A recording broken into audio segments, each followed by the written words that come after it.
Hello and welcome to another episode of Honest to Malt with myself, Duncan Donuts, aka Whiskey Tip, and Mike, known as Two Puds, and also at Whiskey Wings. And this week we've got some special guests.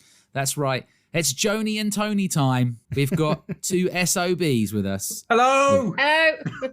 Thank you so much for joining us. It's Joanie and Tony from Spirit of Birmingham. Welcome, guys. How you doing? You all right? How you doing? Yeah, we're good.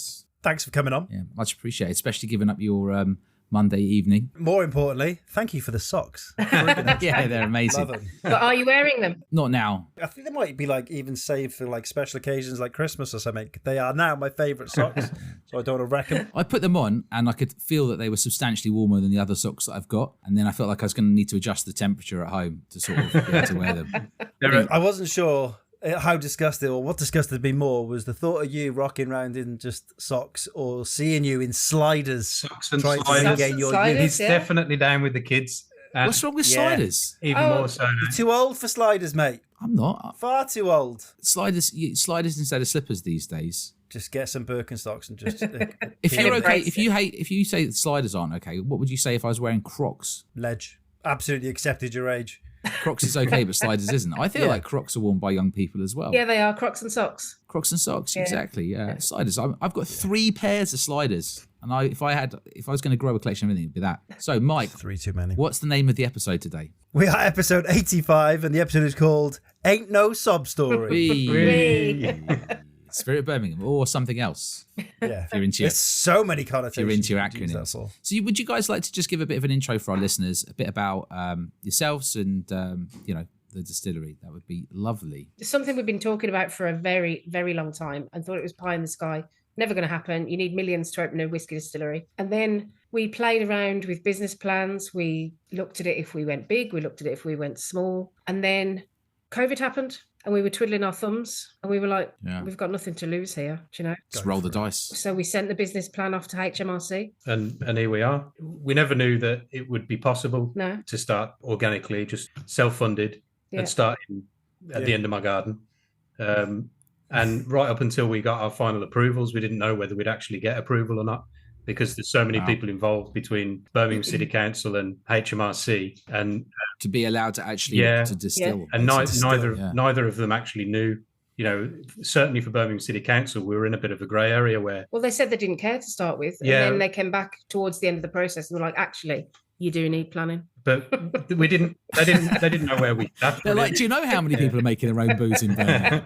Listen, you're the last of our worries. Are you going to sell it? Okay, now it's a Yeah. problem. Yeah, So there was a lot You're of going to sell it officially. there was a lot of red tape and hoops to jump through, and spent most of the lockdown going through all the application process, which was protracted because of lockdown. There was no site visits and things like this, so everything was done at arm's length, literally emails and phone calls. So when did you get that? When did you get the thing? And you're like, okay, what was the day? Do you remember when you got it? And they said, okay, now you're allowed to get on and Go really for it. do it, make it happen. It's not just We got the actual physical piece of paper, April 21.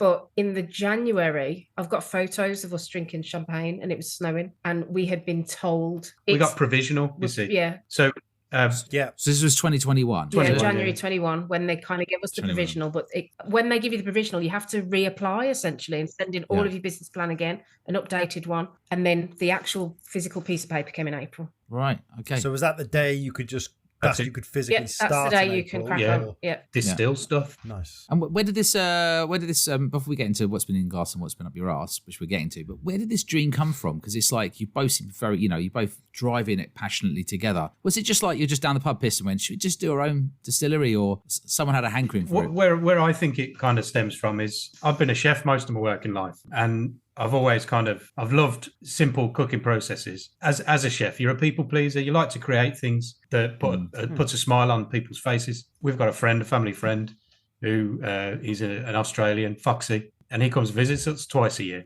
He's been in business with us through my wife's business for a number of years, and we've kind of had a shared passion for whiskey.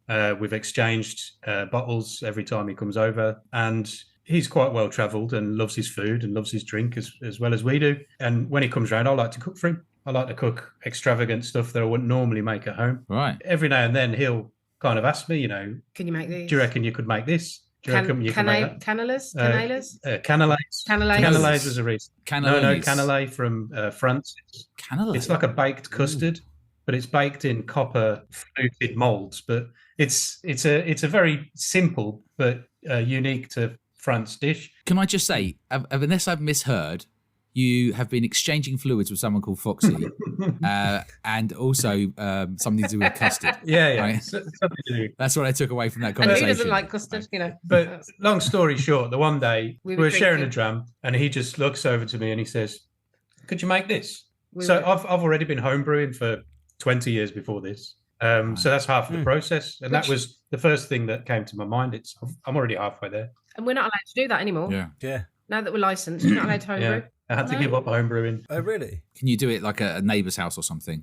Like a spare Couldn't room? possibly comment. I hadn't considered that. But Yeah. are you offering a spare room? At the local community It's gotta be- centre. Yeah. Tony, when you guys gonna let us go in that room? Oh, soon. You can go in that room soon. Yeah. You just got to paint his house as payment. That's it. Yeah. So I'm sure we'll get more into the story as we go through, but it's nice to just hear like an inkling of like how it got started, because we haven't had that many fledgling or sort of newer distilleries on, have we really, Mike? It's been more of the sort of established stuff really over time. So Joanie and Tony, then what's been in your glass and what's been up your arse this week?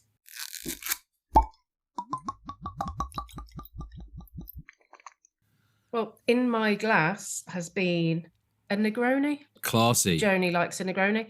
Weirdly, I only discovered them last year. I don't know where they've been all my life. Obviously, I'm not sure if they have Negronis at Vodka Revs on the menu. They probably do. Yeah. Maybe they didn't when you were, Yeah, probably not, no. But now that I'm older and classy and stuff, it's obviously.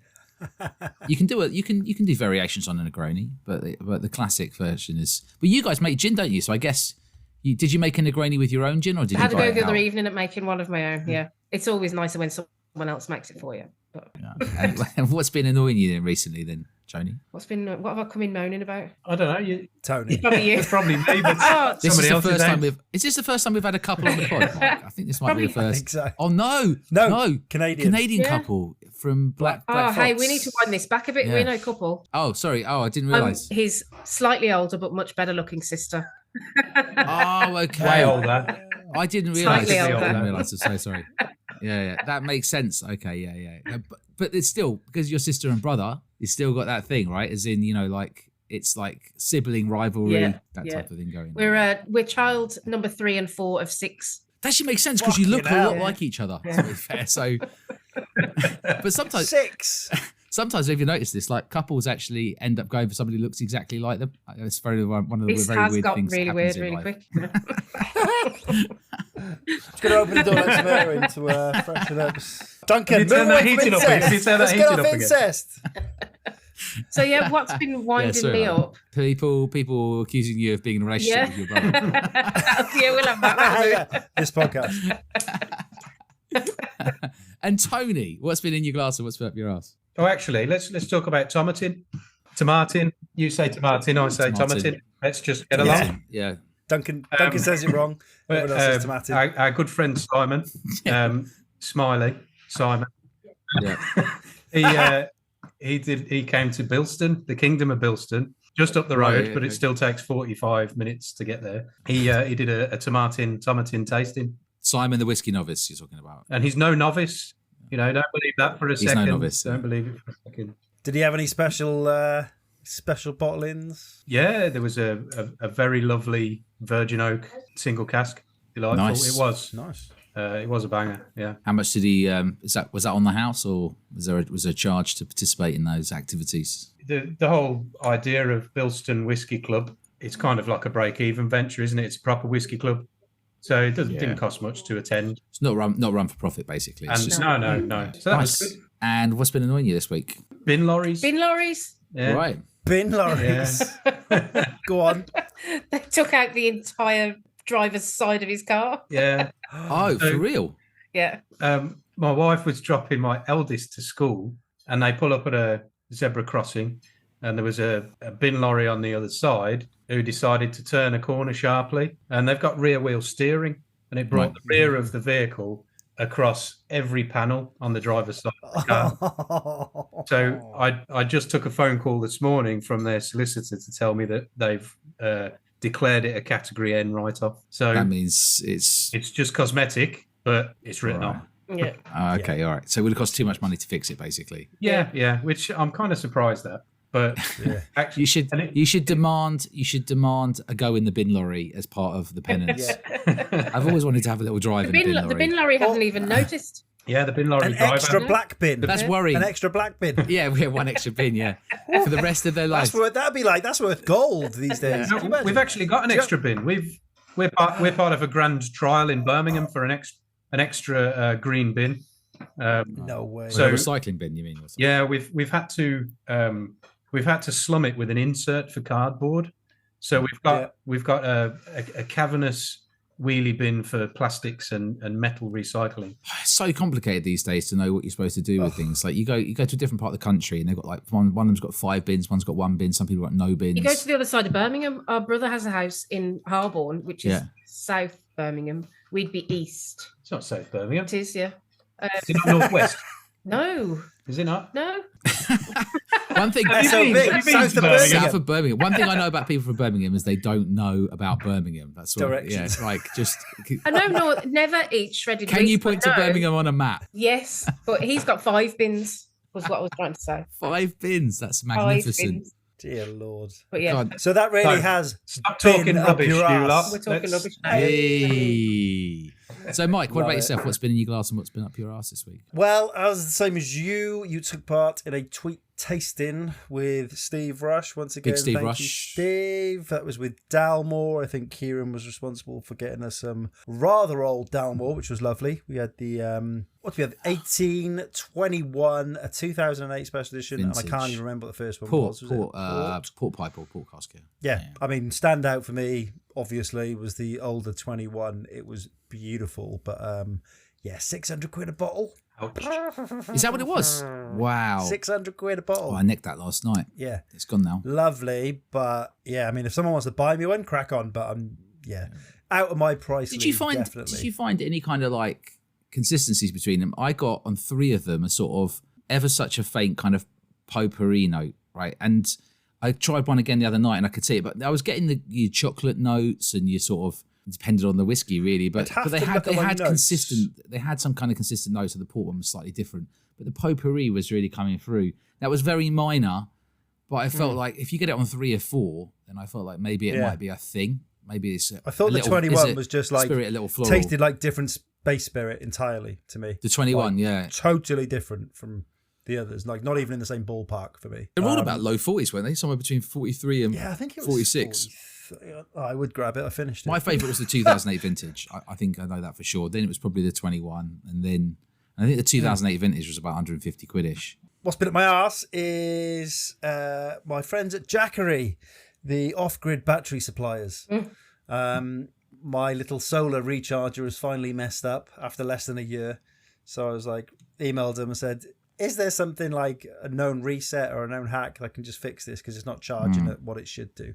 No, you haven't got the right setup. And I was like, I have got the right setup. It's been working fine. It doesn't work anymore. Unplug it So and I'm plug just it back in wondering, again, sir. Can I reset it? And it's like, send me a picture of your plug. I'm like, sorry, what the fuck are you talking about? Basically, back and forth with this twat called Ivan from Jackery for nigh on 20 emails. And eventually I just went, I'm not speaking to you anymore. Yeah. I will only speak to your manager, register a complaint, blah, blah, blah, blah. And he comes back going, I will forward it on. I was like, be a good boy. Stop replying now. Do yourself a favour. And then, it's taken me a whole week of emails just to get someone to go, yeah, it sounds like it's gone wrong. I was like, I know that. I said that from day one. I'm not trying to get anything out of you. This is not an expensive piece of kit. I don't know what your problem is. So just customer services or the lack thereof. And he said, I've researched all of your plugs and everything else. They're not the right thing. And I said, your skills in research are equal to your levels of customer services. Now, don't email me back again. So, Jackery, go fuck yourselves. That's it from me. Rant over. How about you, Dunk? What's been in your glass? What's been up your Well, ass? I've definitely had a few drams, but I was going to say, I was just looking back over the Dalmore notes. Is it the Dalmore? Yeah, it is the Dalmore, isn't it? The Dalmore. So I put for the 18, I said it smelled of sort of strawberry laces, licorice, indoor swimming pool, hemp, orange Ooh. tang, vanilla and blackcurrant cheesecake. Indoor swimming. Beautiful, Yeah, it yeah, had a that's- sort of slightly damp kind of but it was more. Verucas and flip Yes, oh yeah. You Plasters. sniffed a lot of verucas. I have. Whereas the 2008 vintage was the port pipe was a bit too spicy for me. I'll just say that. But the 2008 vintage, I was getting like golden syrup, caramelized brown sugar, floral honey, and then have you ever had Royce chocolate from Japan? It's like this. No, I did see that quite niche. tasting though. It You said honestly it's the best tasted chocolate ever. so much of that, and that chocolate is so unbelievably Moorish, and it really has quite a distinct taste. And it had kind of like boozy raisins in it, a bit of dried oak, a little bit of mustiness. It's good to have a bit of mustiness in whiskey when it's, a little bit.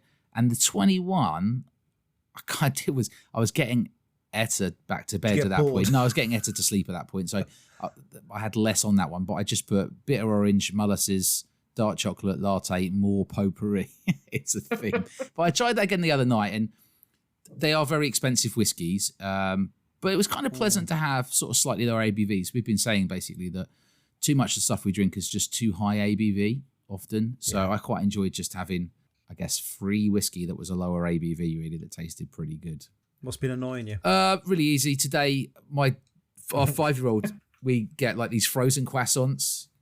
I've had a bad day actually. You get these frozen croissants and I don't know why I'm having to bake croissants in the morning.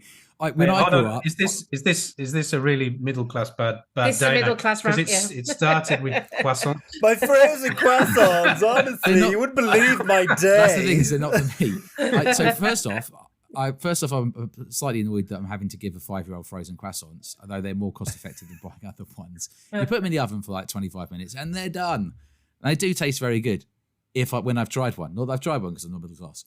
And I put my hand on the tin this morning and I was like, why am I even doing this in the morning when I'm still waking up? Like, why am I even attempting to cook stuff in the morning? I was just told you have toast or you have cereal or you go hungry and get out to school. So this is like 2025 parenting. And then unfortunately, when I was doing some DIY earlier, I might have knocked a floorboard pin through a pipe, causing a leak. So then I had to turn everything off, and we're going to have to it's only a small section of pipe, but that really annoyed me. So I'm not sure what was more annoying, burning my hand on a croissant tin or knocking There'll be a little bit of repainting to do there now. Bit of plastering, bit of repainting. And I love $5,000, I'll do the lot. We didn't leak too much. Fortunately, I left the pin in. When you Oh, clever. I left the pin in and it minimised the stuff coming out. And then I went and turned it off and I could soak it up with towel, so it wasn't too bad. But if I'd taken the pin out, oh my god. Same principle if you get stabbed. Just putting that I was out going to there. say, so Leave it in. keep the Leave knife it in there. Yeah. Don't touch it. Listen, who said this podcast wasn't educational, right? If you get stabbed, leave the knife in, people, right? God. That's going to cost at least $5,000 to fix. No, it's not. It's totally fine. So, where are we at? We've had a bit of a chin wag about those things. We've got up to the point of distillation. Yeah, with Spirit of Birmingham. Exactly. So what happened next, guys? Distilled. Go on, talk us through how much did you mess up the first one? Oh, yeah, learning curve's huge. Yeah. As soon as you because there's a hell of a lot of theory that goes on before you're legally allowed to distill. It is just science at the end of the day. It's fractional distillation. You're just boiling something up and cooling it down. A pretty simple process that in the real world is infinitely complex. So as soon as you put all of that theory into practice, the learning curve starts to really take off. Did you have an idea of what you wanted as like a base spirit before that day? Were you sort of like, right, I'm aiming for this? Yeah, we've done a lot of R&D, and we started with an initial concept. What's already available in the whiskey marketplace? Yeah, and where we can differentiate and find our niche. We were potentially setting up Birmingham's first ever whiskey distillery in history. Yeah. Oh, really? Yeah, and which we have since had verified by the very. Oh, so you're the very first one in Birmingham ever. Yeah, Professor Carl Chin cool. verified it for me last Friday when I bumped into him in a coffee shop. So is that a local professor? amazing. He's a local historian. Yes, he's a local legend. Yeah, yeah. Right. He's kind of sits in between Jasper Carrot and Ozzy Osbourne. Yeah. So what's his name again? Carl Chin. Carl Chin, Yeah. Jasper Carrot, Ozzy Osbourne. Yeah, That's yeah. Birmingham sewn up, right? That's it. Yeah. Yeah.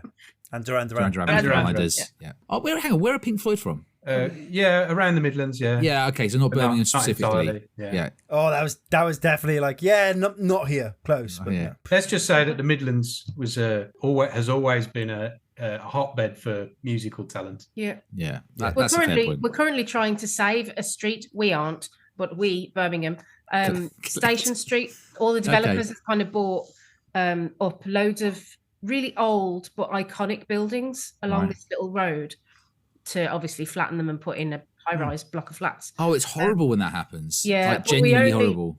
Everyone kind of only noticed when the Electric Cinema, which was the oldest working, oldest working cinema in the country, suddenly closed down a couple of years ago, and everyone was like, what? It was open, it was working, it was thriving, and it just closed down overnight. What's the street called? Station Street. Oh. Yeah, Stave Station Street on Twitter. Stave Station Street. Follow them on Twitter. I always see you play around with mash bills. Is that right? I think Well, a little bit. Initially, I mean, We did to start with it. during R&D was all the play. Yeah. Essentially, we don't play anymore. We did have a very definite mash bill that we wanted to start with, and it was through a lot of trial and error. And going back to what I started to say about having that initial concept, which was that there's a missed opportunity in distilling when it comes to the grain that they use, the ingredients that is used to make it. Yep. There's only 3 ingredients, and the main driving force behind all the flavour. All the distilleries in Scotland use a very limited palette in terms of the barley that's used, so different varieties. The industry is set up very, very heavily driven by yield. So a farmer will plant a seed based on a seed that will grow the most seeds per acre. Yeah. So whatever barley he plants, he wants the most. Yeah. He wants the most barley in return per acre. And the maltster wants a barley will germinate, which will convert.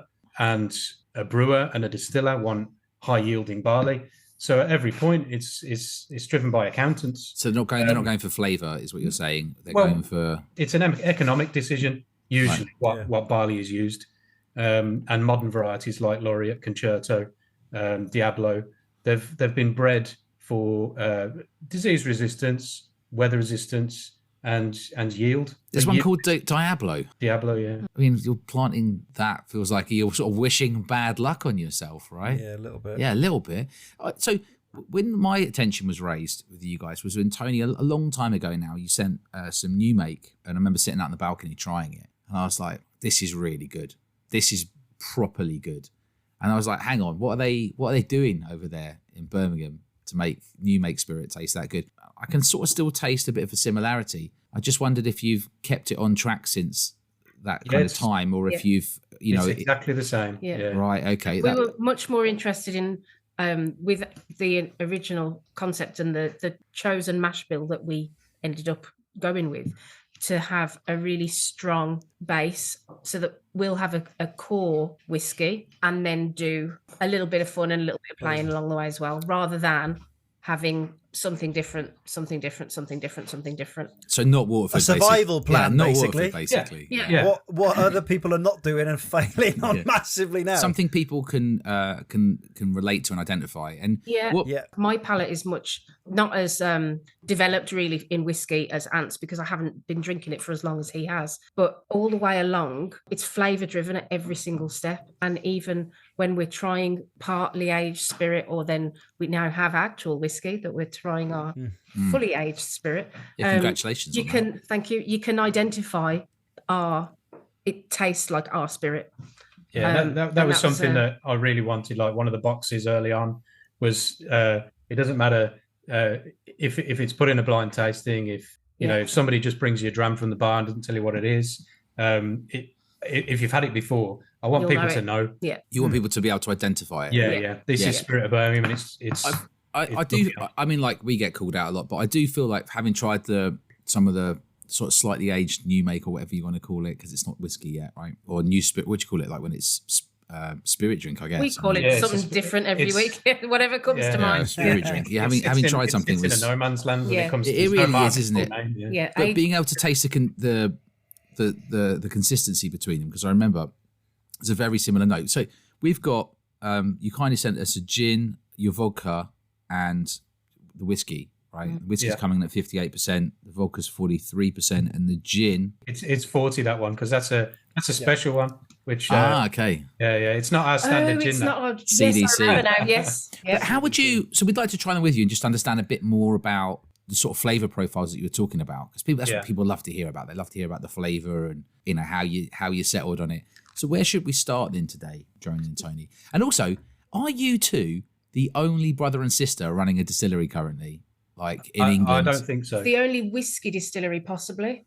But there are siblings with in gin or whatever. A gin, yeah. Yeah, okay. The Lang family, I suppose. It's a good question for the community. Yeah.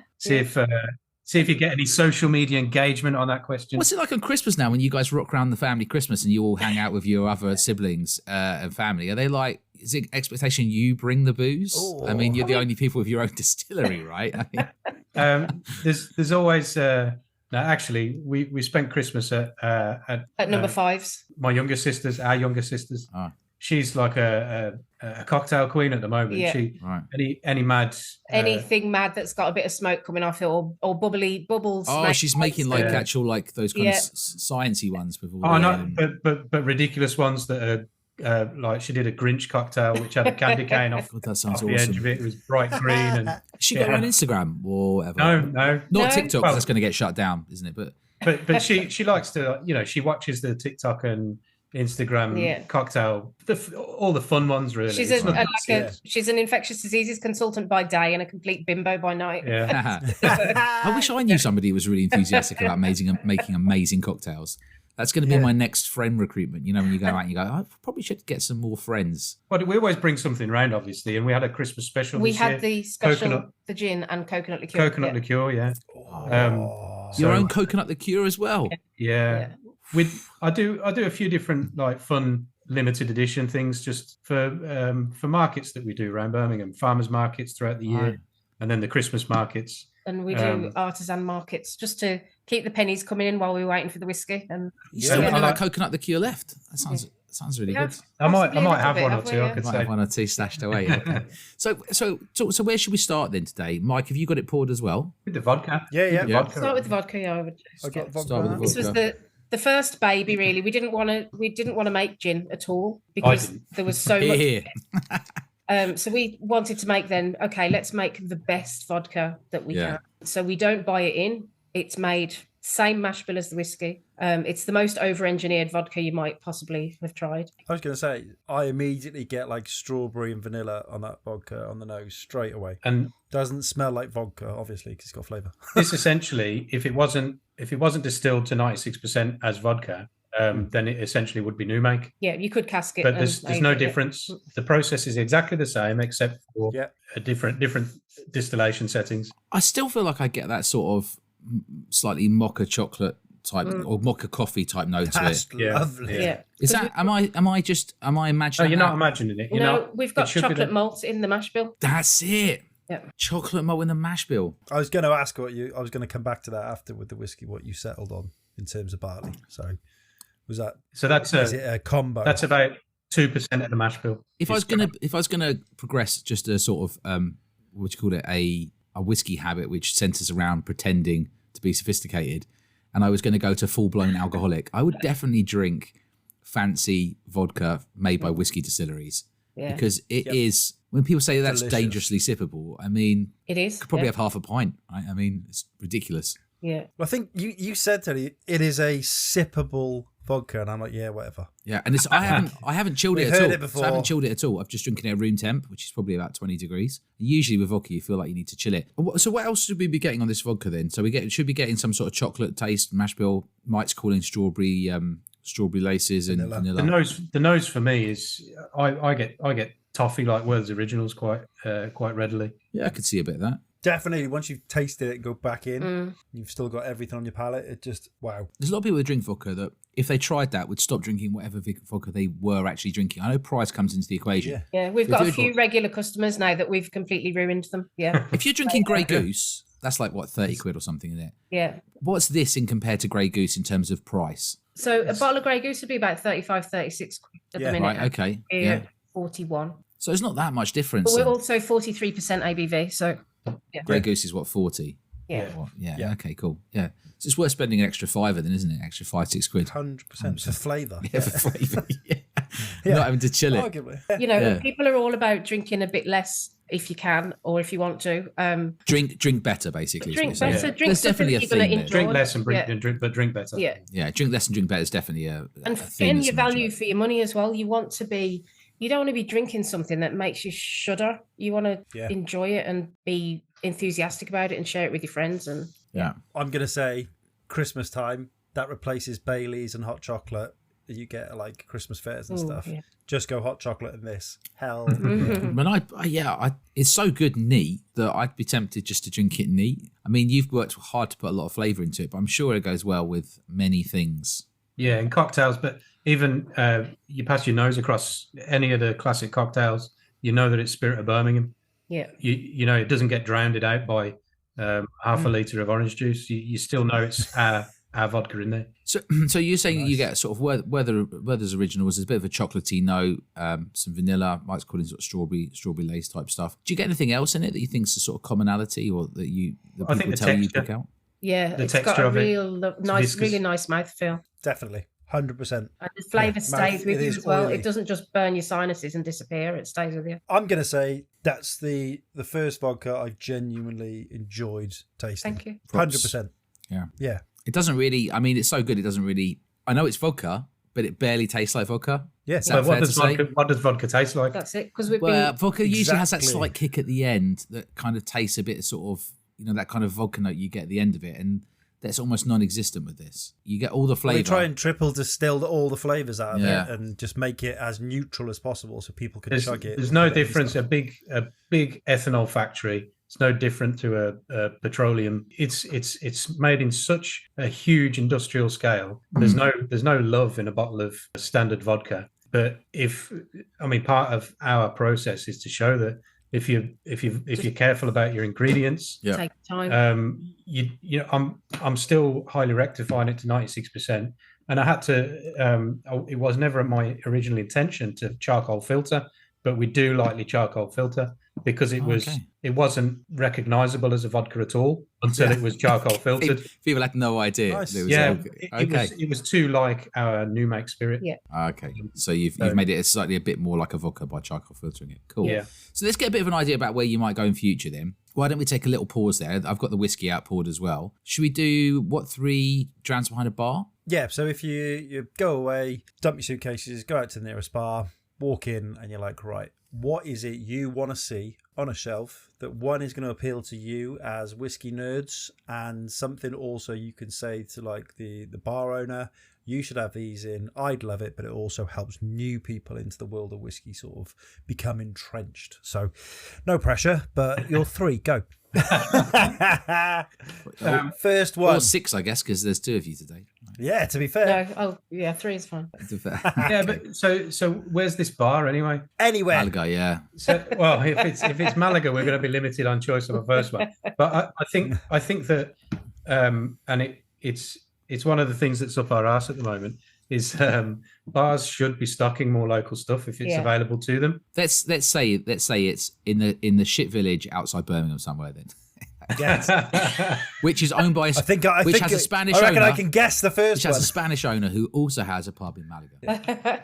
Well, ultimately, if they haven't got our, Fernando. we haven't marketed our whiskey yet. So I would want to see some Cotswolds in any bar. And I know it's so widely distributed these days that I don't think there's any excuse for a local bar To not have it. within 50 miles of Cotswolds to not have their whiskey on the back bar. Tony, one of the places down the road, the Rose and Crown, had it behind the bar and my mouth dropped to the floor. I was like, oh my God, they've got Cotswold single malt. Obviously the 6,200 one. Yeah.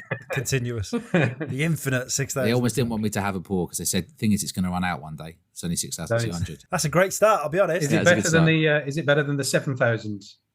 Yeah, it's really good stuff though, isn't it? They use a mixture it between is, sort right. of casting. They include a bit of red wine cask, I think, in the mix in the 6,000. STR. It's Nice. Yeah. So you'd have that one, yeah. which is 46% because it's a sort of local quality But whiskey. local, I just, obviously that's going to, I'm a bit biased on that front, but before I set up Birmingham's whiskey distillery, I've always loved local producers. As a chef, local quality produce was always, number one. Yeah, it was a massive deal to us for our grain to be English grown. It's floor malted in Warminster.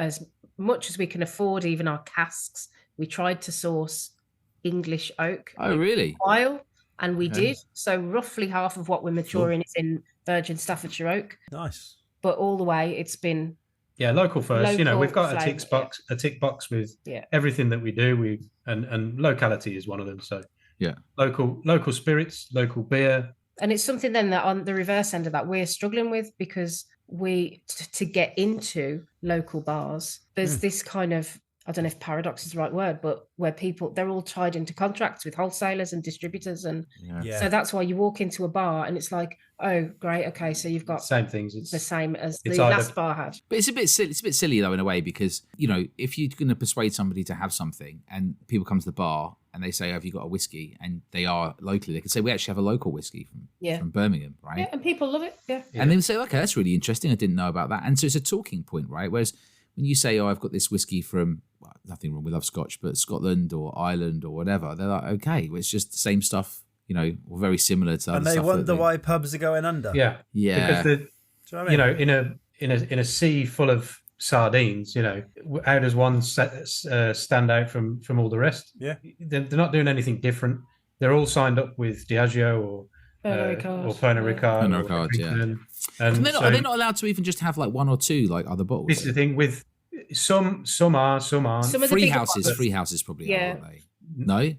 No, it's the same thing, because if you've got an independent bar, and there's independent bars in Birmingham who are tied into contracts with people, so they have to stock their spirits and only their spirits. And their contract forbids them from having anything else. Mostly, yeah. Some of the bigger ones, we've found a couple of the bigger ones who will dabble. Like if they've got, I suppose, a bit more money to spend than some of the little independents. But then they're, in terms of their volume sales, so we don't want to go to a Birmingham bar and just have our bottle gathering dust on the back bar. You want to have the whole bar. We want it to be shared. But the contracts have these things called retros in them. So if you sell certain volumes, you get a kickback, and it can be cold hard thousands of cash. Really? So they need, in terms of volume sales, they have to be putting the usual suspects out there en masse. So when it comes to getting our name into a cocktail menu, for instance, well, that's where the volume sales are. So if you're smart, then basically what you do is you go to the pub, you order a pint, and you take a little bit of Spirit of Birmingham in a hip flask with you. You have a little cheeky pour, because they couldn't stock it themselves. That's not your fault. It's your drinking choice. It's not your fault if you have to take a drink into the pub, because it's not what you wanted. Everybody who goes to every bar in Birmingham, at least, should be asking, have you got Spirit of Birmingham? And then if they say no, you just say, why not? And if everybody, when they go to a bar, start asking for local spirits, because we're all used to asking for local beers now. Every bar I go to, what's the most local thing what happens if you set up a page where people could, at the bar, and say this bar should stock Spirit of Birmingham, and then people could just keep adding and adding them, and then you could get some sort of like momentum around it, maybe. Oh yeah, that's not a bad idea. We'll look into that. Something like that. So what's Dram 2 then behind this bar or pub? Okay, so Dram 2 I think has got to be like a really approachable Scotch whiskey. Having something local is great, and if this bar is in Scotland, usually they've got loads of really good local stuff anyway. But we've established it's not. It's somewhere. It's somewhere outside Birmingham. We've established that this bar is somewhere just outside Birmingham. So we've got to look at a banging dram. Not going too geeky with it. I love a Glenfiddich 15, the Solera. Right. Yep. It's not wildly expensive. It's got all the lovely sweet winey things going on. It's a great Scotch. Okay. Good show. A crowd pleaser. Crowd pleaser. Yeah. Everyone will know the brand name, that's for sure. And that's definitely a stepping whiskey. Yeah, because previously it's very easy sipping. You'd often see the Glenfiddich 12 obviously on a lot of back bars, but the 15, if I saw that, I'd go straight for that.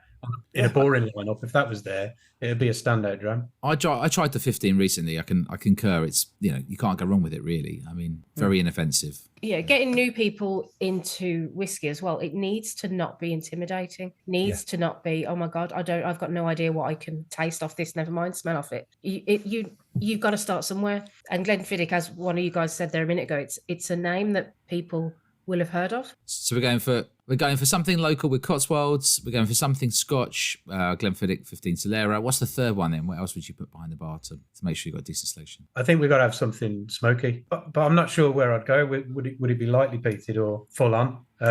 If it's to get people into whiskey, but also please the nerds. Yeah, the thing is that you don't know. Like, a lot of people have an expectation that whiskey's going to be sort of peaty and sort of that kind of Islay sort of phenolic peat. And so some of them just want that behind the bar. The most obvious one's obviously Lagavulin 16, right? Yeah. But there are many to choose from. I know you guys love a Leachig as much as I do, so Indeed. Why don't we have a Leachig in there? Ooh, you're gonna go for 18 or something like the Sinclair?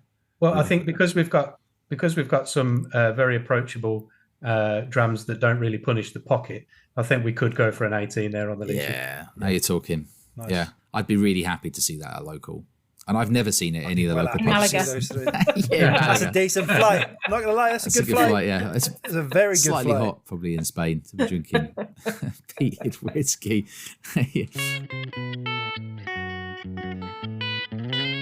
So we've got the whiskey poured in our glass now. Oh, do you want to do the gin? Oh, hang on. Are we drinking the gin? We are over. drinking the gin, are we? I'm not sure we've drunk gin on the podcast. If we were to have you rules, definitely will never have had this gin. if we were to have rules, it would be one of the rules: never drink gin on the podcast. But I went in This is thinking special. the nose is slightly different from gin. It's got the juniper, but it's also got a bit of quinine, and it's got like the refresher bar notes in there. So it's like super sweet on the nose, sherbety. yeah, very And I was sherbety. like, okay, I think I know where it's gonna go, and then I tasted it, and I was like, what the hell?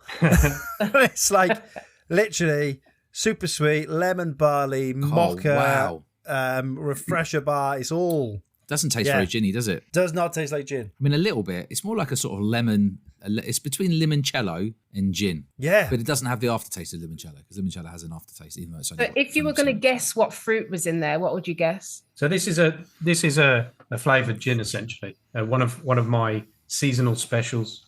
From a tree that we planted ourselves 3 years ago, with this I very was going to gin say in mango, mind. but clearly that's not in Birmingham. Mango is not growing in Birmingham. Quince or something random like that.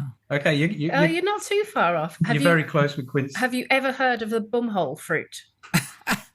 No, but it's my new Dog's favorite. bumhole. It's my new favorite fruit. Talk me through it. It's not durian, is it, or something like that? Its real name is a medlar, Medlar. Okay, I'd have to look that up.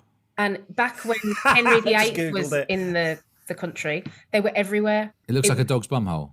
It looks Yeah. exactly like a dog's bumhole. Wow. And it's got lots of other, you can imagine the times back then, the language is a bit more vulgar than now, that had lots of names. You can Google it yourself and ruin your own algorithm. So what I'm what is loving it? What's it closest to then? A Because quince. Quince. Yeah. Okay, so Yeah, I wasn't yeah. so because my wife's half Serbian, we get all kind of random jams. So I get a lot of fig jams, quince jams. You'll probably have heard of it then. They came from Persia originally. Oh my days! What did you call this one? Bumhole gin. I should have called it Quince Essential. We called it we called it Cul de Chien. Because it's Called the Shan. Very nice. Yeah. Yeah. 'cause it sounds classier in French. You can give us a call next time you're naming something. We'll help you out. Quince Essential. Amazing. Bumhole gin also probably would have sold more. God damn it! This has turned out to be an educational episode. Yeah. What are we doing? To put a warning on it up front. Who'd have thought it? It's I again know. a distant relative Drinkable. of gin. Drinkable. Something you could sip neat. Also very full bodied, isn't it? Yeah. Yeah. Do you know what I mean? Like Sorry, I'm googling dogs' arseholes and it's not quite working out for me. But I Just don't, Google bumhole fruit or I'm gonna cat's give arse fruit. I'm gonna give the rest of this gin. I mean, I'll have a bit more of it myself, but I'll give it to my wife and Bez and mate next time they're around having a gin evening.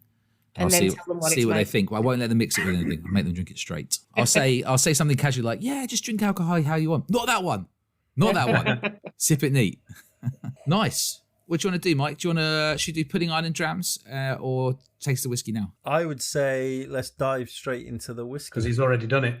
Oh yeah, Oh, I've been sipping it as we go. Actually, it's developed in the glass, even though it's a young whiskey, and it's probably been out now for like 40 minutes or so, and I've been topping it up. So what should we be getting in this whiskey then? What have you guys gone for? I'm going to still get the malty chocolateness, and because sort it's of exactly the everything same like process and liquid. You're gonna get the same elements as you have in the vodka, but everything's just going to be dialed up. Yeah. And the things that you didn't get in the vodka because it was too subtle or filtered out. This is an approximation of what our first release will be. It's a marriage of ex-Buffalo Trace first fill bourbon and virgin Staffordshire oak.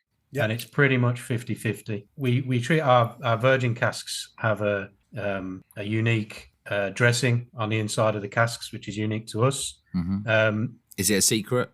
Don't share any secrets. No, we don't char the inside of virgin casks, so we don't get over oaking in short spaces of time.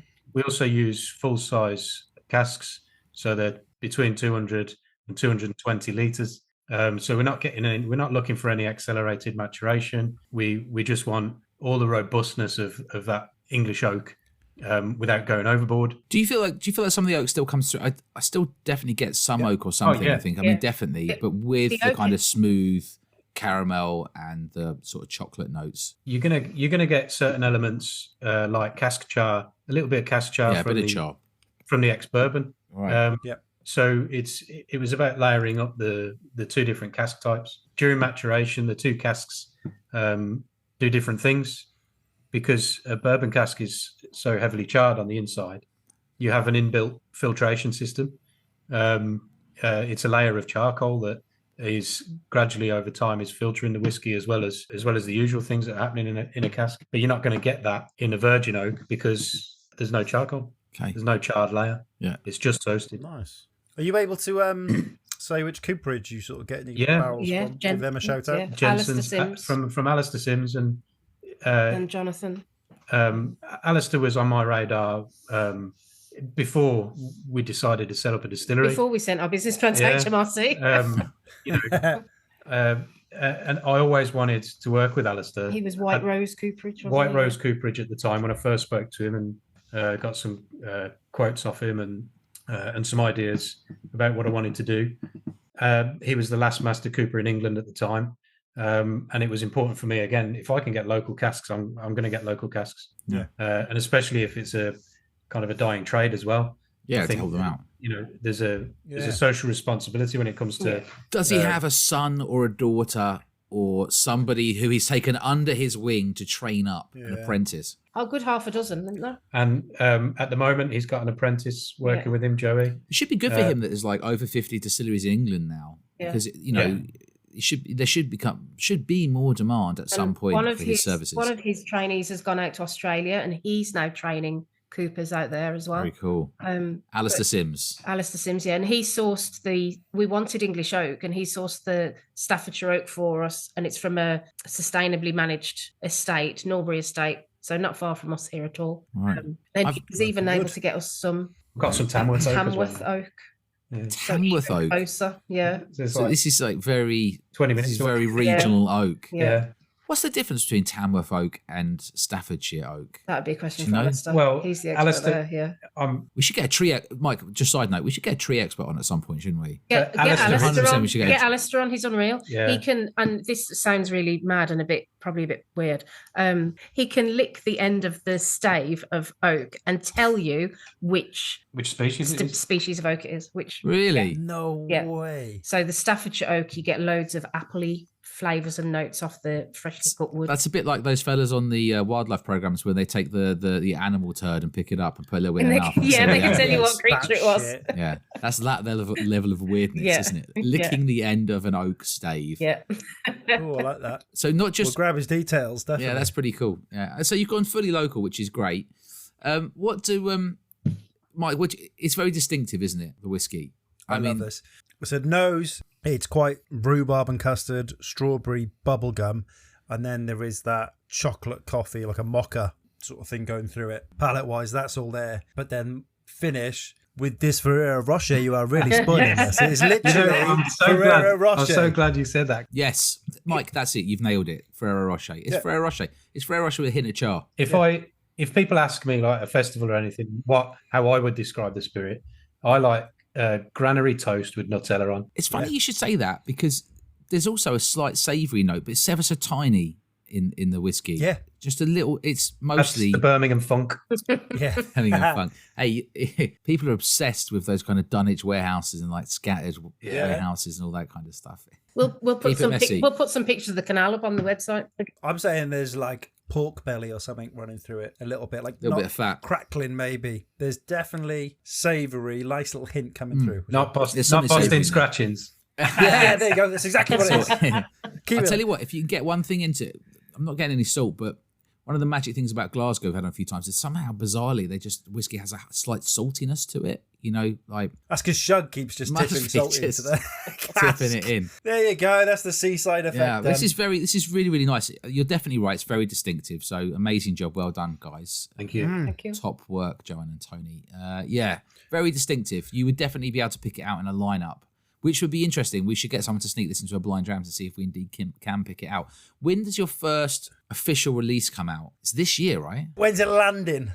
So the 28th of June is Okay. So our launch party here in Birmingham. and it's going to launch on the launch party. You're going to let people get hold of it. Yeah, 9:00 at night. Yeah, the members will have Countdown. the members will have a week on everybody else, really, probably Yeah. maybe 10 days, because I don't always do things on time. But yeah, Super job. What you must have something planned Yeah. for it. What you doing? We've got a bit of a we have got bash a that bit of we're a bit of a bash. organising in Brum. Ball pit, bouncy castle, Yeah. family friendly. Tick. Tick. Faggots and peas, you name it, done. So I think we're pretty. A ball pit full of pork scratchings. That would smell nice. That would- Yeah. So I know. I think we've chosen a really kind of iconic Birmingham venue, Yeah. and it should be a fun night. And a way, it's not just it'd be a nice party, a nice way to get all our members together, or as many as we can. But also it's kind of going to be a celebration. It's for a us celebration for because us and for Birmingham as well. It's and 4 years, 4 years Yeah. hard work, Yeah. Hard work, Um, yeah. and Well, 6 if you include all the applications. yeah, I mean there's so many years before that as well, in terms of the self-education and the R&D side, the frustrating business plans, regurgitating one after another before we and then a global pandemic, lots of other things that have happened, good and bad in between. But it's a chance for us to just to celebrate. Deservedly You've already so. hit the first goal, which is creating something which is actually distinctive. For sure, it's distinctive, and so you've created an identity through the Spirit, which then runs, through the vodka, the whiskey, and I like that. I might Gin. use that identity through Spirit. Yeah, write that down. Write that. all we I'm want is gonna write- 10%. I'm All gonna we want write is it down. 10%. Just quote Tam. Yeah, just reference H-Tam, yeah. No, that's good. So let's have a little pause then whilst we're sipping this lovely whiskey. Let's go into. If you finish writing that down, Tony. Yeah, I'm just. How do Do you you remember that Van Wilder film? It's the one when he's at school and he always goes, write that down. He says something funny, he goes, write that down.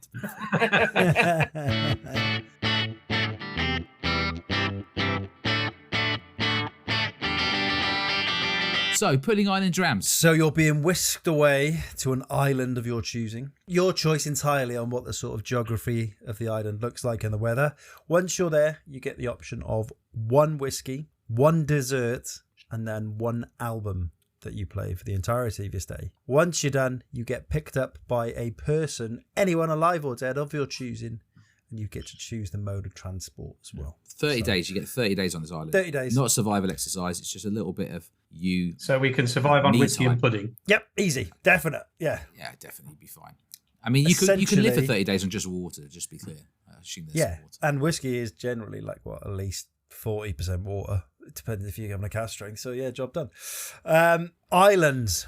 Where is your ideal island? Talk to me. Is it tropical or is it somewhere dreary or? Off the coast of Washington State, from Seattle, look across the Sound. You go on a boat trip around the islands, and there's loads of little islands there cut off from everything.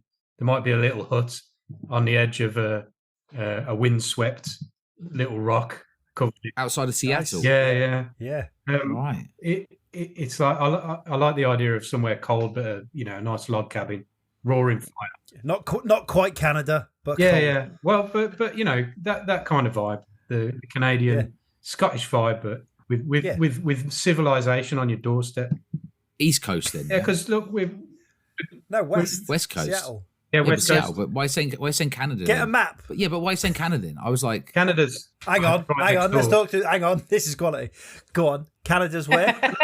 isn't Canada up to the northeast? The entire length of America. Oh, it's the entire length, isn't it? All the way along. Okay, yeah, fair enough. So what about you, Joanie? Then where would be your ideal desert island? My island would be, I would be taking an island that exists and just moving it to another part of the planet. Oh, nice. So I would take Valentia Island, which is off the southwest coast of Ireland in Kerry. Yeah. And I would be lifting it up and dropping it on the central south coast of New South Wales, just so it could have a little bit more sunshine than what it gets. I'm sure they wish the same thing down there as well, Yeah, to be fair. yeah. Probably.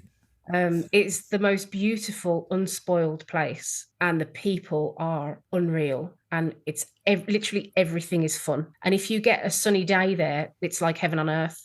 So I think if you were to move it to somewhere that does get lots of sunny days, then yeah, it would be beautiful. When did you visit there then? I visited there quite a bit. My late husband was from Kerry, so we spent quite a lot of the last 28 years or so visiting and touring all the way, all around, all the time, and never ever got tired of it. Do you know, it's just one of those places you can go back to over and over and over again, and it's come rain or shine, a big storm, a big wild wind whipping up the sea, and it's just as beautiful as a sunny day. Yeah, fantastic. Sounds place. amazing. Highly Yeah. recommend. Nothing better than when you find like your Yeah. place. Yeah. Do you know what I mean? Like, yeah. A little bit Nice. more sunshine. That's all it's missing.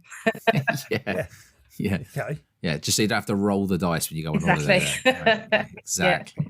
Right. Where do you want to go, Duncan, next? Where are we thinking? I think, well, I think we should go into, Tony's always talking about mashing music. I think we should do music, and then we'll do whiskey or booze, and then we'll do pudding. How about that? Uh-huh.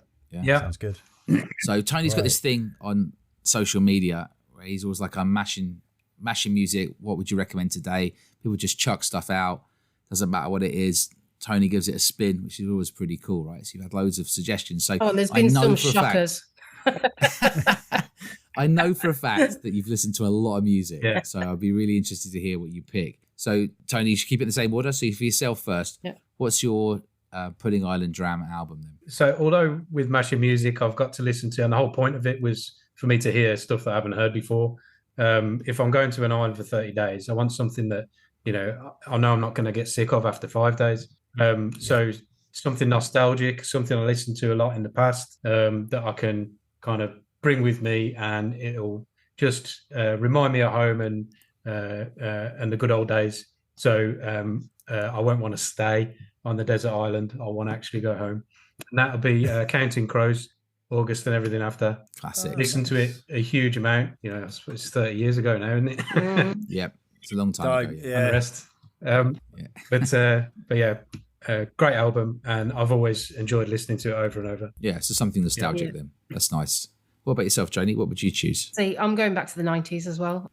One of the best eras of music ever, Yeah. the 90s. The Lightning Seeds Jollification, that would come with me. Oh, also good. Never get Hell tired yeah, of it. that's a good choice. Yeah, never get tired of it. And yeah, it just puts a little smile on your face, doesn't it? Yeah. Do you guys agree on music when you have to when you're in a shared office space, or do you like? He's a bit weird sometimes, but mostly I'll Tony laughed. I'm like, I'll nope. listen to anything. Tony's like, this but is jazz. Aphex Twin. Yeah, I will. You'll Oak listen clicker. to anything. The thing is, Yeah. even if it grates me and I hate it, I'll still listen to it. Yeah. You'll stick it out. You'll stick it out. Stick it out. I want to find out what it's all about. And with mashing music again, I've had some recommendations, and there's the You can tell people are taking the mic the when they speak- recommend it. but sometimes they're not. But I don't mind. Tony's just too nice, so that's the thing. He's going to say that they're all I'm coming from a good experiencing place. something new. But Yeah. sometimes when there's somebody screaming at you out of the speaker, it's like, I'm Too not quite much. ready for that yet. You're like, it's 11:30. But for some people though, they can listen to that kind of music, just during the day, whatever. Yeah. Doesn't matter. And they can Don't know. relax to it. But I think if you Mhm. it's if you've I'm sure there's some people who could drink Lefroy in the middle of the day. Easily. Yeah, easily. But It's not, only 40% most of the time. but not me. But not me. It's fantastic on your porridge. I'm going to put that out there. Yeah, we splash just to liven it up. Yeah, cool. Okay, so you've both gone for sort of nostalgic kind of 90s stuff, really. Yeah. Okay, very nice. The glory days. Yeah. So you're allowed one bottle of whiskey then during this trip. It can be as exotic as you want, as expensive as you want. They made their own coconut liqueur. They are the definition of exotic. You don't get more exotic than a bumhole fruit. Tony was on the front in his little trunks, Speedos. doing like a Malibu type. Like, go on then. So, what's your bottle of whiskey? We'll start with yourself then, Tony, for the whiskey. Then, what bottle are you going to take? You can have anything, by the way. It doesn't have to be cheap as chips. Yeah, so because I can have anything, a whiskey that I tried years ago that has always stuck with me as one of the best whiskies I ever tried was an Amrut Spectrum. Amrut. Yeah, Nice. and especially it's got all the depth and warmth and viscosity and richness that I like in our spirit. It's just full bodied. It's like the whiskey version of gravy. We should get. yes. I feel like Spirit of Brum, like S.o.B versus Indian Whiskies Night, is upcoming. Let's plan that, right? We could go to the Baltic Triangle. We'll just do it like a football knockout, where it's just you guys and all the other hot country whiskies. Is Birmingham a hot country? No, but I mean that's. Was it like 3 or 4 decent single malts now from India? Oh, yeah. But I mean, like I said, the Paul John single casks, some of those blew my mind, like the flavour that you got compared to Scotch at the time. You're like, what the hell is this? Absolutely everything that turned up to 11. Beautiful. I've only tried 2 Amruts. I have tried a couple, and I definitely haven't tried the Spectrum one that you mentioned. No. So is that something you can still get hold of, or? It was kind of like batch releases. I don't know if they still do it, but there was one Probably each not. year. One to look out for at auction. Definitely. Yeah. Look out for a whiskey Amrut auction. Special. Well, yeah, Other absolutely. auction sites are available. What about yourself, Joanie? Like, what booze would you take then? Because I think you are more of a gin fan than a whiskey fan. I would probably choose a vodka or a gin personally, if that's what I was going to do. And yeah, am I allowed to bring my own vodka? Of course you are. No, you're not. Yes, you are. Yeah, you can. Yes, you are. Definitely. I love it. I mean- I love it. I love everything about it. I mean, you can do. I mean, Yeah. like, If I was bringing we a love vodka, we love a bit of shameless I'd be bringing promotion. this too. Yeah. But if I was going to bring a whiskey, I would bring the one. I'm going to need help here now. The one that Foxy bought me, the Chardonnay cask finish. It's in a tall. The Morris. Yeah, Morris Looking- Distillers. Yeah, Yeah, the one that Oh, an Australian whiskey. it was signed. Yeah, It was signed. It was signed Yeah, that's by probably, Jim McEwen. That's been my favourite nice. that I've tried for a long time. Chardonnay, yeah. Chardonnay cask. Do you remember what it was you liked about it? There was a real freshness to it that suits me. I'm, and again, it's probably because I'm about 20 years behind him on the whiskey drinking thing. And older. And yeah, and half of my taste buds are dead because I'm old. But Tony, to be fair, she looks younger. Just saying. Yeah, So- ladies. I think I'm drawn to gentler, sweeter flavors, but I do like the Chardonnay. Has It's got Tony nice freshness to it? has Tony passed on any of his any Loch Lomond for you to try? The sort of Chardonnay yeast. Those are kind of effervescent, zingy, fresh whiskies. There might be something you would really enjoy. We've had whiskey nights, but unfortunately, I've usually been 3 sheets to the wind when we've had whiskey nights. That's the problem. You've got to have a clear palate for it. You've got to be trying it as your first drink, not your last drink. If I had £1 for every time I get handed a glass of something and he goes, "Try this," I'd be a rich woman. Well, I wish I was closer to Tony then. So Love it. he's passing me drinks to try all the time. And what about your desserts then, guys? So Tony, yourself, what Pancakes. Tony pancakes? pancakes. So that's a real thing then. That's not just your nickname. That's No, legit. no, that's legit. Quality. That's legit. It's legit. It's how we got here. What's your chosen pancake topping then? Cinnamon, sugar, and lemon. It's the simple thing Cinnamon that I like. But with the lemon. thing is, You say simple, Yeah. but you've just added cinnamon to what is already a classic recipe. Yeah. That's controversial. Yeah. so pancakes, cinnamon, sugar with a little bit of lemon Tony pancakes. to wet the cinnamon and wake it up. Nice. Wet the cinnamon and wake it up. Yeah, You should get your own. Yeah. You should get your own YouTube just talking about pancakes, that kind of pattern. And call it wet cinnamon. I don't know if you'd get the clientele you're looking for. Wet- You make a lot of money though. just the way you talked about that wet. Just immediately set up an OnlyFans and don't tell anyone what it is, and you'll get people signing up for it. Going, yeah, I'm into And this. it's just an ant in the nip with a strategically placed pancake. Would make a lot of money. Just pictures of you flipping pancakes. Just make sure that it's like a massive sign-up fee because no one's paying it once they see the first post. They're not coming back for the second week. You're like, massive discount now, 95% off. Get 10 pictures for just... Yeah, come and have a look at my huge pancake. Okay, so pancakes, fair enough. So Decent. What's the most outlandish thing you've ever stuck on pancakes? Oh, this is an easy one to answer. Yeah. So I did regular markets at Warwick University, and one of the students there one day, he came and asked for a pancake, and it's always been the strangest one I've done so far. I like to be experimental and mix things up, but this guy was... it sounds like he's messed you up. Like, is this too much to talk about, Tony? No, I thought he was like playing with me to start with, but then he actually wanted his pancake. He was quite adamant. So he wanted eggs. He saw the fresh eggs behind me, and he was a Chinese student. Here we go. Pointed to the eggs. He says eggs and. It's like a Korean thing. And I was like, "Are you sure?" And so I explained to him. I says, "So how do you want the egg?" Like I says, "I can fry the egg and flip that over on the pancake. And you want chocolate sauce?" And he went, yeah. You sure? Yeah.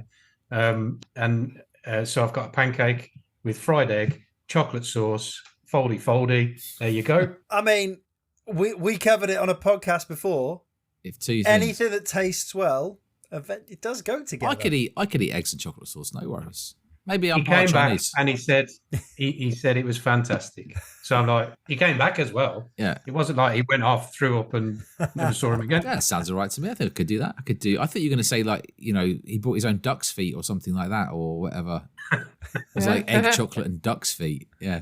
You were talking about that like it was some sort of like throwback to like a Vietnam memory. You were there, man. You like, in the end, it was just eggs and chocolate. You were there. Sauce. You don't understand. Wasn't that bad? Joanie, what about yourself? What's your favourite dessert? What would you take to the desert island? I would find a number perfectly acceptable. But I think I would take our mother's apple tart and fresh cream. Ooh. Okay. Winner. Yeah, it's brilliant. Homemade. Can't go wrong. Yeah, homemade. Been serving it up to us for, something of like 21 years or something, that's all. It's unchanged. Unchanged in all those years. You could try it. You get the homemade apple tart, you just fry some eggs, bit of chocolate sauce. Bosh. You got a happy Chinese man. Smash it in a pancake. Yeah. So smash it in apple tart in a pancake, that would work. You can sure. We do apple crumble pancakes. What's your vibe on crepes then? It's just a French pancake, isn't it? There's a subtle difference. Like our milk is better in this country, right? Because we've got lusher grass. If they're making it using English milk, calling it a crepe, is it a crepe or is it a pancake? I'm just asking. I'm asking you. They put butter in a crepe. There's butter in crepe mix as well. That's the difference. And there's one other difference is a crepe is cooked on one side and filled and folded. Okay. Whereas a pancake is flipped. Cooked on both sides. Yes. What about a Staffordshire oatcake? Now we're talking. Yeah, he makes them as well. I make them as well. Yeah. I've done. One of the things with a lot of farmers markets that I did in the past was the first, like through the morning after I set up, it's very quiet. You're waiting for lunchtime trade. So I started to put together, and you're like this, I did Welsh cakes as well. Yes. I used to make things in the morning on site. I'd do the mix up on the table and everything, roll them out, cut them. Yeah. But I also made oat cakes. So I did oat cakes and Welsh cakes every morning, side by side, and cooked them fresh, bagged them up, and people could it was just a quick exchange. Yeah. Nice. And they always went very, very well. So not like those brittle, mouth-drying Scottish oat cakes. No. These are proper. You're so passionate about food. Have you thought about doing like a pop-up like restaurant where you serve like Spirit of Birmingham food alongside it? Because it's quite the thing these days. These pop-up restaurants, so like pop up and they'll serve like 3 nights in a row for like 20, 30 people. Have you given that a thought? Or is that too much work these days? Are your feet up now because of the distillery? No, the thing that's it. It's one of the things. Ideas are not a problem. Execution. Time and execution. Absolutely, yeah. You can only do so much, can't you? That's the challenge, isn't it? Yeah. If you were a chef and you had a restaurant, and we're talking about this now, I imagine that would happen then. Yeah. But it's being in the right place at the right time, talking to the right person, that that these kind of collaborations will actually permanent. Right, so who's going to pick you up then? Mode of transport and who's picking you up? And I know you'll have to confirm this because she's within earshot. I'm not allowed to say my wife. No. Well, you can if you want to be an absolute sellout, but yeah.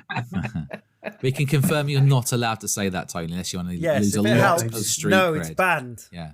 I could really ruin them now and say, "Can I say my husband because he's dark?" Yeah. Yes. Yeah, I can play that card. Hell yeah. Yeah.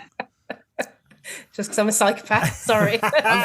Really sorry to hear that your husband's passed away as well, because you mentioned it earlier as well. No, that was one of our complications in the last 3 years too, was dealing with all of that. So That's going to make June even like more just that's it. That's exactly it. why Yeah. you need it.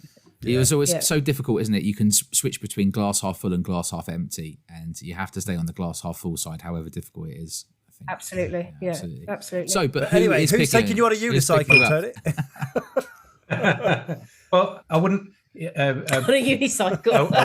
A wet, windswept, craggy rock off the Puget Sound, almost just near the coast of Canada, but Seattle really. I don't think a unicycle is going to cut the mustard, so it's got to be a helicopter. Nice. Because the water's too rough and it's full of killer whales. Yep. So risky helicopters these days, but okay, I'll keep my fingers crossed for you. Yeah. And who's picking me up? You really want to say your wife, don't you? You just say it. No, he's banned. No, he's doing worried the about favour. saying another lady. Oh no, definitely pick a hot actress. I'm here for it.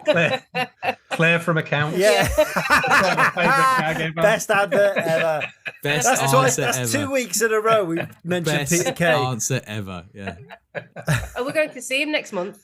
Oh, that'd be great. Tickets that were bought like 3 years ago when he announced his tour has finally come round now, so we're going to see him next month. Quality. Jealous. Come on then. Who is flying your helicopter? Who's the lucky lady? Or man? So Sandra Bullock is flying the helicopter. His wife is nodding on the sofa. So you're a big laughing. Sandra Bullock fan. Yeah, always have been. Yeah, her and Kylie. We've been together for a while now, for a few decades. Right. Okay. Are you going for a threesome? Yeah. You've got Kylie and Sandra picking You're you allowed up. to have. No, Kylie's just watching Sandra's it from the picking me up, outside. and we're meeting her in the bar. In That's Seattle. it. Okay. So Sandra Bullock's In the flying a sky bar. helicopter, dropping you off to see Kylie. Job done. On the way, you're listening to "I'm Spinning Around," obviously in the helicopter, right? Go on, fucking hell. Okay, so what about yourself, Joanie? Then who's going to pick you up Oh. in what mode of transport? I mean, if we're just going for like a fickle celeb who's a little bit hot, then I'd probably go This is way more in the spirit of the podcast than most people. I like it. Morton Harkett, Who the Gonna fuck? have to look him up or I'm her. Googling. lead singer of Aha. Oh right, now I know what he Yeah. looks like. He stole my heart when I was 11, and he's probably still got it. Still touring, And still sings in like great a- shape. Still hot. Still in great shape, still hot. Yeah. Still got a great set of pipes That on him. kind of Yeah. person that I didn't recognise his name, but as soon as you said, I Yeah. know who he is. Yeah. Very nice. And how's he gonna helicopter, How's he gonna pick me? speedboat? No, not a helicopter. I'm afraid The of best heights. one we've had, Where are Mike, was I'm off, Oh, you're- I'm off the New South coast of Wales. Australia, but there's jellyfish as well and sharks. I'm not going to put ideas in your mind, but I think you'd love a hot air balloon ride with him. Air balloon. take your time. What did you say, something? Yeah, take your time. Big yacht, a large luxury yacht. Nice. Yeah. Yeah. Luxury yacht. With a hot air balloon on top. Very nice. Well, thanks very much for taking us through that. It's much appreciated. You mentioned earlier if there's one thing about whiskey that you could change, what was it then? If you could change one thing about whiskey, the world of whiskey, what would you change? It's the way that the industry's set up for big business, and there's no room for the small guy. You got to know, get your it's a- elbows sharpened. It doesn't matter how I try and articulate how difficult this process has been. It will always underestimate how difficult it's been.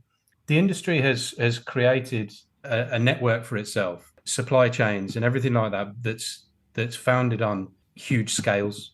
So if somebody wants to start a business small with their own money, you go to a bottle supplier and they want a minimum 10,000 bottles ordered. Yeah. Well, I've only got the space to store 500. So what do? I have to buy off the shelf. They want you to enter with big numbers, basically. Yeah. Yeah. So the barriers to entry are huge. So not only money, but logistics, knowledge But base. what counts in your favour, I guess, is like, because I know I'm just going to give a positive side here, is like we've never been more in the sort of direct sell internet phase than we are now. The ease of setting up a website that can sell directly, and even though that can still be difficult, shipping But possibilities. how do you get noticed? That's the hardest thing. When it comes to social media, I tell you what you do is you sign a contract with Ricky Gervais, like Dutch Bar and Vodka. That's how you get noticed. Or Sandra Bullock. Or Kylie Minogue. It's true. I think without sort of it, don't get me wrong. I mean, I've got a small business as well. I know how difficult it is if you're not huge. I haven't done what you've done specifically, but when you want to buy bottles, it's 10,000. If you want to buy boxes, can you do 10? Can you do 10 pallets? Yeah. Can you do like 8 pallets? So if you would change anything, it would be that from top down, they would not seek such large volume because they're just making it easy for themselves. They're basically saying, "I'm just going to buy shit tons of this." Right? Accessibility to accessibility to an industry. Yeah. I think it seemed to have happened in the US a lot easier for craft distilleries, and there was a good boom in the US. But it's complicated. If it's okay, I had a chat with Scott today from whisky.auction, and I asked Scott a few questions. That might be a nice way to sort of round off the pub. I asked him for what's the top trend at the moment, which distillery is doing really well, and any auction advice. He said top trend is the market is really trending back in favour of buyers, drinkers, and serious investors at the moment. There you go. Scott is the head valuer of whisky.auction, so he must know his stuff. He said prices are lower than the crazy highs of recent years, and as a result, people are looking to make quick returns, are reducing, and there's less flipping as the gap between retail and auction prices is reduced. So what we've been saying is going on is actually going on. It's a good time to pick up bottles either for drinking or if you're willing to invest longer term. I'd say that's probably fair, isn't it? I don't know if you buy Tony as well off auctions. We certainly do. Not as much as I used to, but I haven't been buying as much whiskey. He's got his own supply. A lot of it. Don't get high on your own supply, Tony. First rule of any distribution-led business, whatever it may be. And then distilleries doing well. I said, so what distilleries are doing well? He said, go for Springbank. So, I mean, obviously I could have told you that, but just said it ticks all the boxes and, consistently great whiskey, etc. So in theory, Springbank should always have a steady presence in the secondary market. I mean, if you had to bet on one, that would be it. And then auction advice said, invest in whiskey you love. Prices on the secondary market will go up and down. You should always have whiskey collection. You'd be happy to drink. I think that is very solid advice. Don't buy it if you wouldn't drink it. Why aren't they putting that out there? But that's exactly right. Don't buy it if you wouldn't drink it. Every single bottle I've you ever bought. You almost need to be slightly sorry that you've sold it. Yeah. If that's what you're going to do, you need to be like, oh, do I want to sell this? You should never buy a whiskey that you wouldn't open. If you don't open it, okay. If you have to open it, or you might open it because, I don't know, you've just created an incredibly successful whiskey distillery and you've got some sort of special bottle tucked away, and now you're absolutely creaming the profits in. I'm just rolling 10 years forwards, guys. Yeah. And you're like, I'm going to open it. Then you should buy something you actually want to drink and not something you're like, I won't drink that.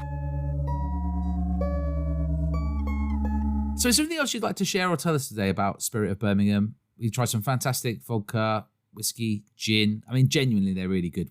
We'd say. I want to throw in, I didn't quite, if you're able to say, what was the makeup of the mash bill? I know you said we got 2% chocolate barley. You able to say? Yeah, so another 2% is malted rye. Yeah. And that rye smells, when I open the bag, I get strawberry laces. So that was another interesting tasting note. Yeah. And it always interested me as to whether that translates from smelling it as a raw ingredient in the bag to the end product, whether those compounds translate. And it's not always just for me. I can't always pick out everything the same way other people do. But you and other people do pick out the strawberry laces. It's specifically strawberry laces as well. It's not just a strawberry note. Nice. So that's 4% of the mash bill. You've blown the smoke up Mike's arse. Thanks for that. What's the rest of it? He says strawberry laces on everything, by the way. He just got it right this time. At some point, it'll come in sometime. Stop saying coconut. It says strawberry laces these days. And then we've got malted oats. Nice. We've got unmalted barley, and then the backbone of the spirit is Maris Otter. Okay. Maris Otter barley, malted barley. Floor malted at Warminster, and it's an incredible grain, really rich and malty. We get 270 litres per tonne from the Maris Otter, whereas a modern variety would get 400 plus could get nearly double litres per tonne. So we sacrifice a huge amount of yield for flavour. For what Yeah. And for the Marisota is delivering in that glass. and for the geeks, what yeast are you using? We settled? we did begin with a combination of champagne yeast and ale yeast. I still use ale yeast and a distiller's yeast. Fair dues. All right. Well, you guys. There's some people are going to be creaming over that fact. I'm just saying. Yeah, they will be. Yeah. Like, do you oh, still have some of Brian. your? Do you still have some of your new members packs out there? Yeah, so there's still a few memberships available. We set a limit initially, and was very popular. We've added some extras in there. Very nice. But we're still keeping it very limited. Keeping it limited, yeah. It's not going to be like everyone can be a member. Okay. It's, Keeping it to a sort of so- a reasonable number, right? exactly, yeah. Yeah. So it'll be a fraction of what our first release is. Yeah. So we want to make sure that members can have their fill, and then whatever's left will be out there in the world for everybody else to enjoy. What about merch? Yeah. You got the socks. I have brought the socks up. Are they available? The member exclusive, actually. Yeah, they're exclusive members socks. So whenever you go to a festival, if we're at a whiskey festival, And you've got your socks on. we always have a special dram, and it's no socks, no sample. Yes, I love That it. is pretty cool. Can you send me the pattern, and I'll just get a pair of trainers made up with a pattern on top, and go socks and trainers matching. Well, Just you watch could like members having a full-on meltdown that I've had my own pair of You've got Adidas trainers. three stripes made up with Yeah. like your member. You should pattern on. you should actually make your own trainers. You should customize. Get some Posca pens. Yeah, so I and- need you to send me like the That's what I'm saying, Tony. I'm saying send me your. Just get some Tipex, Duncan. Use your like art skills. You're gonna make it. Don't make me do the hard way where I've got to recreate it myself. Yeah, don't Just wash send- them socks because all the balls will come off. Get someone in, $5,000, they'll paint it on your clothes for you. Yeah. I was pleasantly surprised to see the socks weren't just, my wife bought me some socks once and they're just basically like plastic bags that you put on your feet. Yeah, Got just a sweat proper boxes. sweat on. Yeah. this is quality, and a local company as well. That Yeah, local company. I Yeah, could right. tell that's why they were warm. I could tell when I put them on. I was like, "Damn, these are warm." I was like, "These are well-made socks." So you get those socks in our membership box along with a few of them Goodies. piece of cool merch. Yeah. And there's an exclusive little bottle of single malt spirit. So we make single malt as well. We didn't address that at all, but just 4 casks. I've got a 8. year. I've got 4 casks a year is dedicated to single malt, unique heritage varieties. Oh, nice. When are they Oh, going well. to be? So that'll be 27 will be the first one of those, I think. It comes of age next January, the first one. Oh, is it next But we January? won't go out. We were not going to jump out of the gates, but What Yeah, size? we want to what size establish of, ourselves with a core release first. Yeah. what size of single malt bottle do you get in the box there? It's a 200 ml, 200 Yeah. mils. Okay, yeah. You Oh, can nice. do it. 58%. 58%. And there's a few other goodies in there as well, and of course a ticket to our lunch event. Is that the one we were In trying today? membership. 58%, or was that a different one? Yeah. That was yeah. very good. It's very good. What's the membership cost for people to? £80. £80. There we go. Yeah, Yeah. we're not Bargain. asking Worth you- it for the socks. Get a funky box. It's worth it for the stock. And Yeah. the other bits you get in there, it's class. It's good stuff. Look, listen, if you're as far south as me, you have to think about it. But if you're local, as Tony said, and Joanie earlier, you should be getting behind the guys. Oh no, cantaloupes! Well, look, thank you so much for coming on today. We've really Yeah. appreciated it. I mean, It's been really cool to meet you. we're super happy to support what we think is a distillery with really great, young but very good liquid, right? And Good I think legs. you were saying Oh, yeah, young I but very thought that good. as Us. I well. thought you were talking about us. Young but You very two good. look You, young. of You're course, youngish. Joanie. You look younger than Tony. us two. That's for sure. That's true. Better family genetics than we've got. That's a given, right?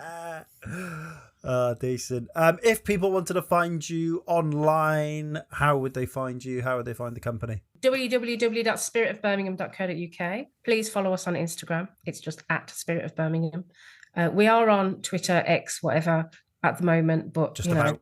just about hanging in there. That's at Spirit of Brum because you don't get quite so many letters. And we will be at the West Country. Wow. Loire, a week Saturday, the 8th of February. We'll be at Bristol Whisky Oh, Festival. nice. Yep. Then the 1st of March is Birmingham Whisky Festival. St. David's Day. You enjoy? Better wear a Welsh top. And then the 15th of March, we will be in Croydon. Might see you in Croydon. Croydon was bizarrely our, was our first. that was the first whiskey festival we've done, and you never forget your it was the first. first Croydon, and it was our first whiskey festival. That's excellent. Yeah, Very good. So Love it. we're growing together, but that's they're Richard Foster who runs Croydon Whiskey Festival, Yeah. and Exploring English Whiskey. Yep, Sprung is it. He's doing the Bristol one, so it'll be the first Bristol one for him. Very It's nice. our first time venturing down that part of the country. And if you want to follow my shenanigans when it comes to mashing music on X, or I will be porting to Blue Sky as well. I've got my account on there. I've been checking out Threads as well, so I might be for that. There's so many, it's a joke these I days. know. Yeah, it's hard to know Everyone's which just trying one to get go away with. from Elon. Did you manage Yeah. to find at Tony Pancakes on Blue Sky as well, or somebody already taken it? Yeah, I've got Tony Bank. Oh, yeah, I think so. I think MC I've got Tony. Drama, aren't you? Am I MC Drama on Blue Sky as well? I think so. Oh, Yeah, that's MC it. Drama. At MC Drama. That's it. Yeah. But if you search for Tony Pancakes, I'm sure it'll come up. No, at MC Drama. Instagram. So for you. Instagram as well, Tony Pancakes. Okay, very Love nice. it. Cool. That was a good son of a bitch of an episode. It was good fun. Mega. As always, if you want to follow us, we're on www.honestandmalt.com. We're at Honest and Malt on all the social medias. Other than that, thank you for listening, and we will catch you on the next one. Bye-bye. Bye-bye.